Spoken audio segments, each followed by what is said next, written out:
Chers amis, oui, chers frères et sœurs, nous allons partager la parole de Dieu. Nous revenons sur le sujet du dimanche passé concernant le pouvoir. Alors, j'intitule le message d'aujourd'hui le pouvoir de Jésus sur le mal. Encore une fois, le pouvoir de Jésus sur le mal. La maladie est un mal. Les blocages, les doutes, la souffrance est un mal.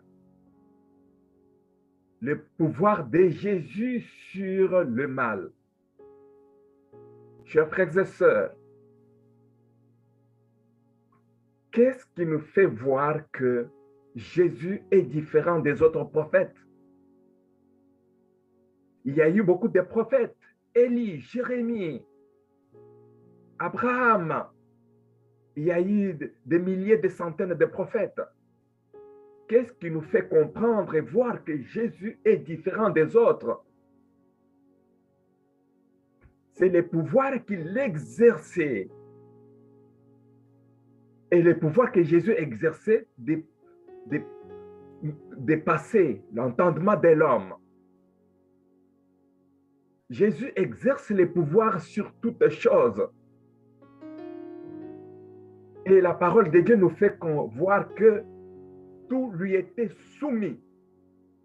Comme il est dit au ciel, sur la terre. Tout pouvoir m'a été donné au ciel et sur la terre.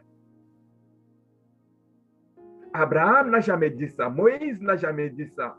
Aucun prophète n'a jamais dit ça. Chaque prophète avait son temps. Chaque prophète qui était envoyé, c'était pour un temps, pour une période précise.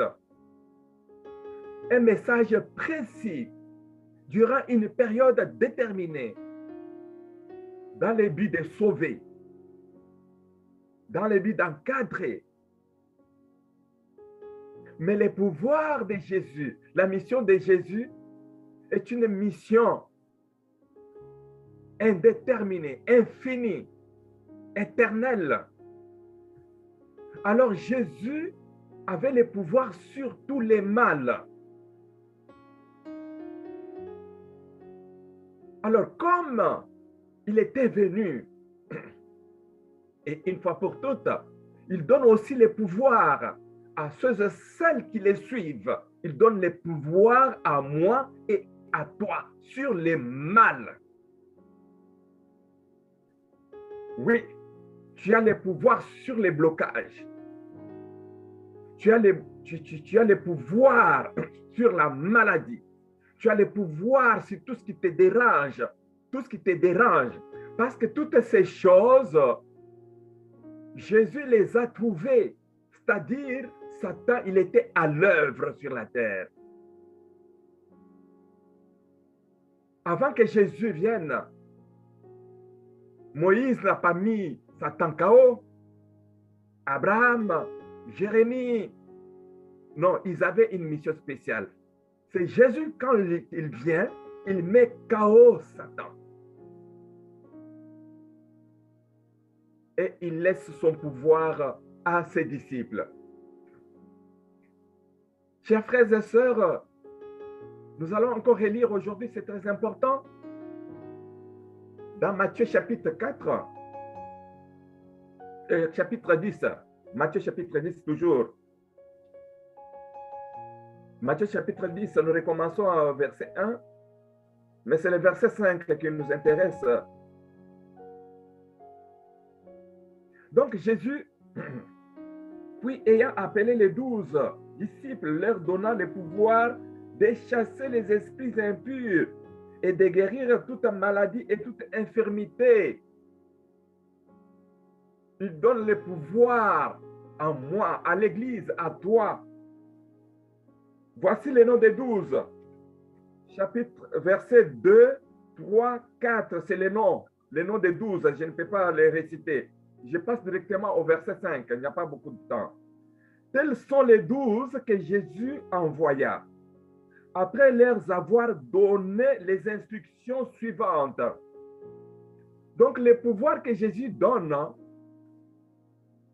sont suivis par des instructions. Il y a des instructions que nous devons respecter pour que le pouvoir de Jésus, que Jésus nous donne, soit pleinement en exercice dans ma vie et dans ta vie. 5. Tels sont les 12 que Jésus envoya après avoir donné les instructions suivantes. Quelles sont ces instructions que Jésus donne? Après avoir donné le pouvoir, il donne des instructions. Oh, chers amis, respectons les instructions qu'on nous donne pour sauvegarder le pouvoir qu'on nous donne. Pour garder ce pouvoir-là, l'exercer. Pour qu'on demeure en lui, connecté à lui, pour que le pouvoir ait des effets réellement. Voici les instructions. N'allez pas vers le païen. N'allez pas vers les païens. Qu'est-ce que cela veut dire? Ne suivez pas le chemin des païens. Parce que les païens sont là, mais ne suivez pas leur chemin. N'imitez pas les païens. Ne faisons pas ce que les païens font. Oui, pour sauvegarder, n'allez pas vers les païens, ne suivez pas leur chemin. Ne suivez pas leurs conseils, ne vous laissez pas intimider. Ce sont eux de changer, ce n'est pas à vous de vous transformer aux païens, mais c'est aux païens de se transformer aux chrétiens. Voilà. Alors, n'allez pas vers les païens et n'entrez pas dans les villes des Samaritains. Les Samaritains étaient composés de mélanges. Des mélanges. Ils menaient une vie de mélange. Ils priaient des dieux qu'ils ne connaissaient pas. Et ils priaient. Mais des dieux qu'ils ne connaissaient pas. Et ils pratiquaient d'autres pratiques comme des fétiches et autres. Il y avait un mélange. Alors il dit, n'entrez pas dans les villes des Samaritains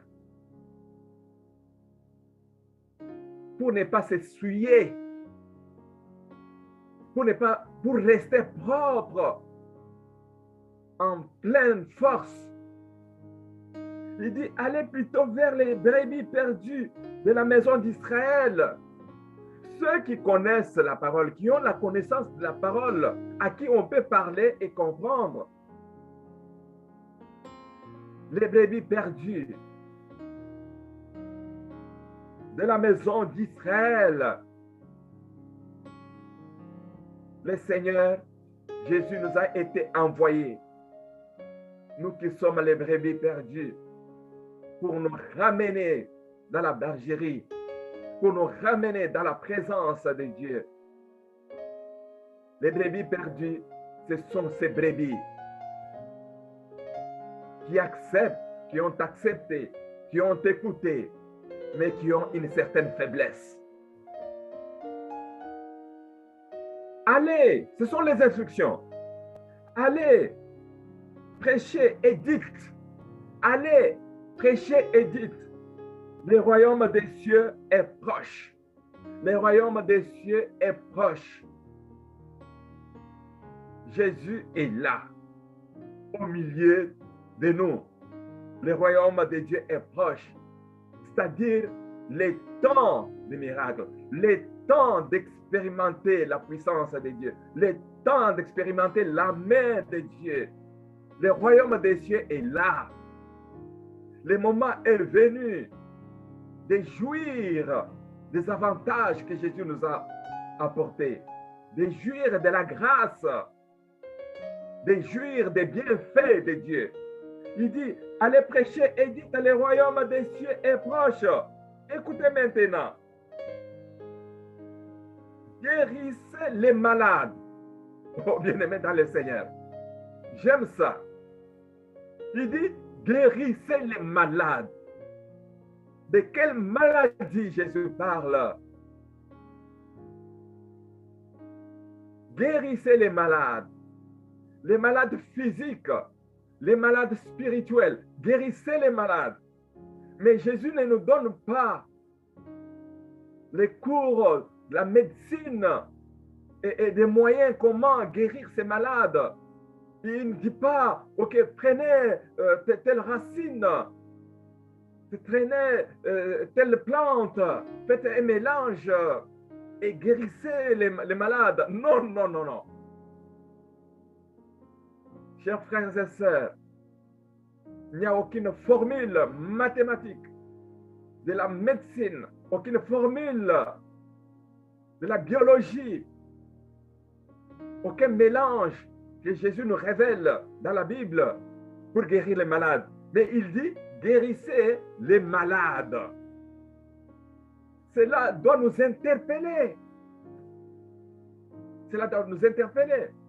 Bien-aimés dans le Seigneur, la maladie est d'abord le fruit de l'imperfection de l'homme engendrée par la faute d'Adam.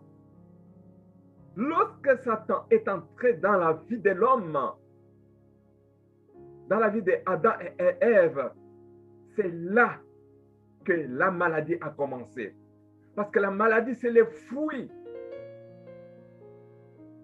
de nos péchés. La maladie, c'est la cause de nos fautes à nous que la maladie s'est introduite. La maladie s'est introduite dans la vie de l'homme par une porte qui s'ouvre. Et cette porte s'ouvre par le péché.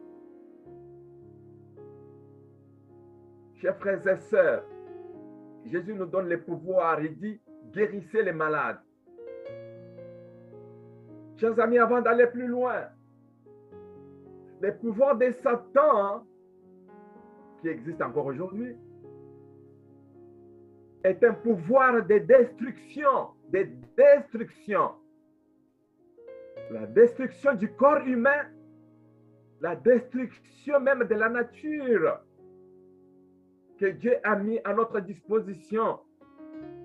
Tu peux faire une bonne plantation, mais par jalousie, Satan vient, il détruit toute ta plantation pour que toi, tu ne vives pas. Tu peux te marier, tu vis dans le bonheur. Satan vient, il détruit le mariage pour que toi, tu ne vives pas dans le bonheur. Donc, le pouvoir de Satan est un pouvoir destructif, de détruire, de faire du mal.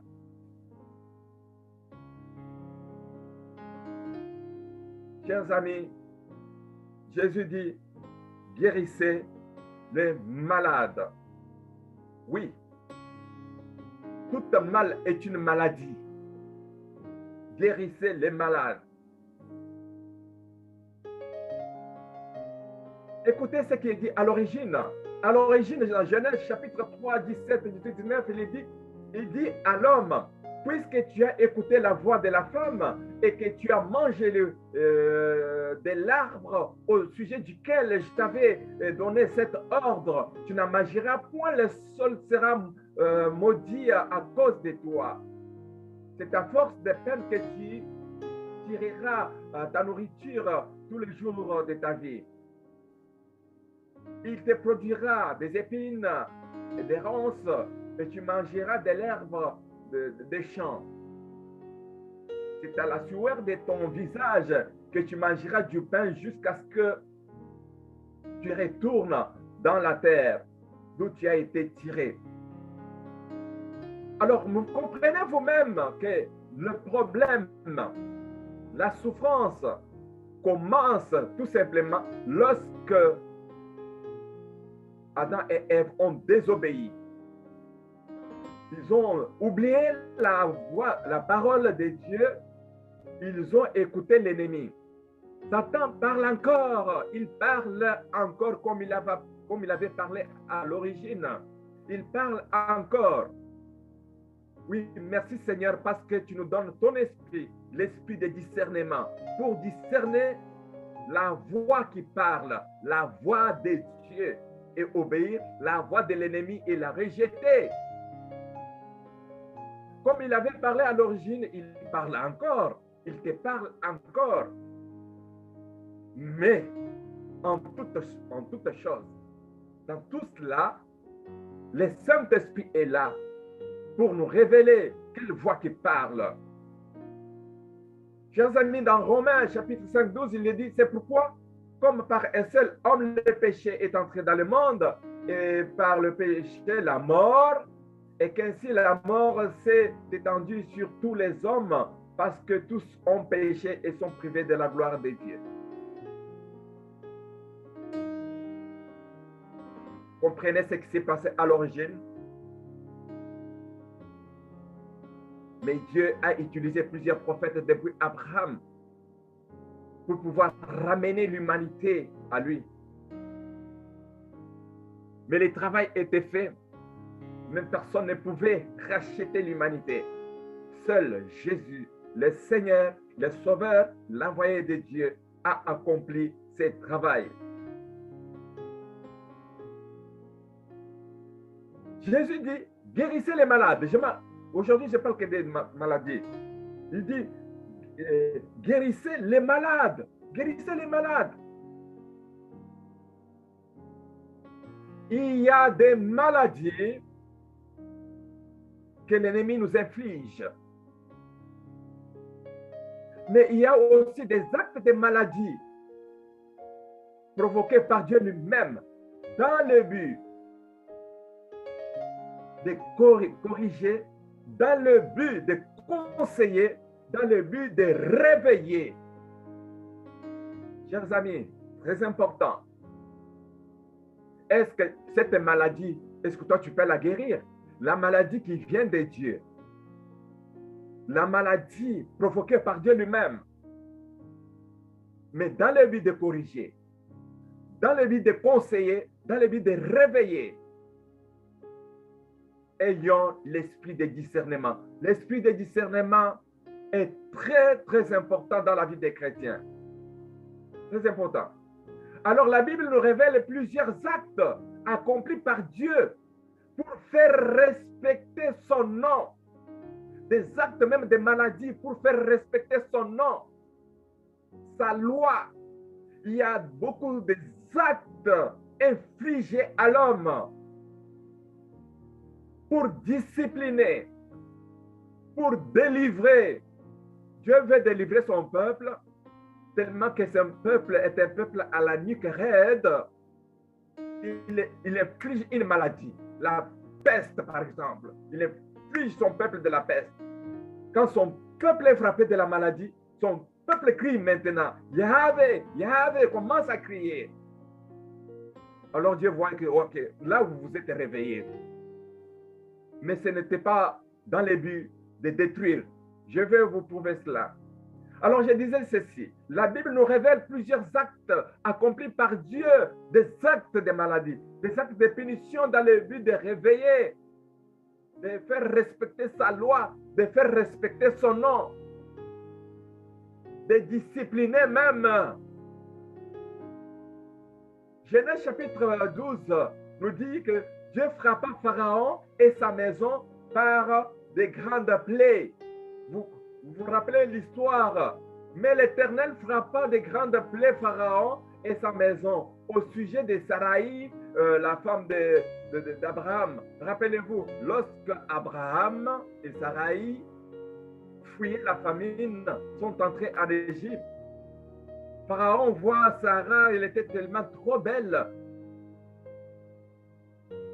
Abraham qui présente sa femme comme étant sa sœur. Alors Pharaon avait pris Sarai. Il voulait prendre Sarai comme sa femme. Dieu, mécontent de ce comportement, il a frappé. Il a frappé.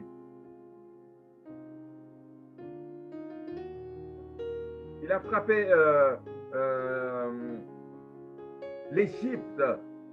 Pharaon des plaies. Alors, vous comprenez vous-même. Donc, face à cette situation, il n'est pas question de prier, mais de s'ajuster.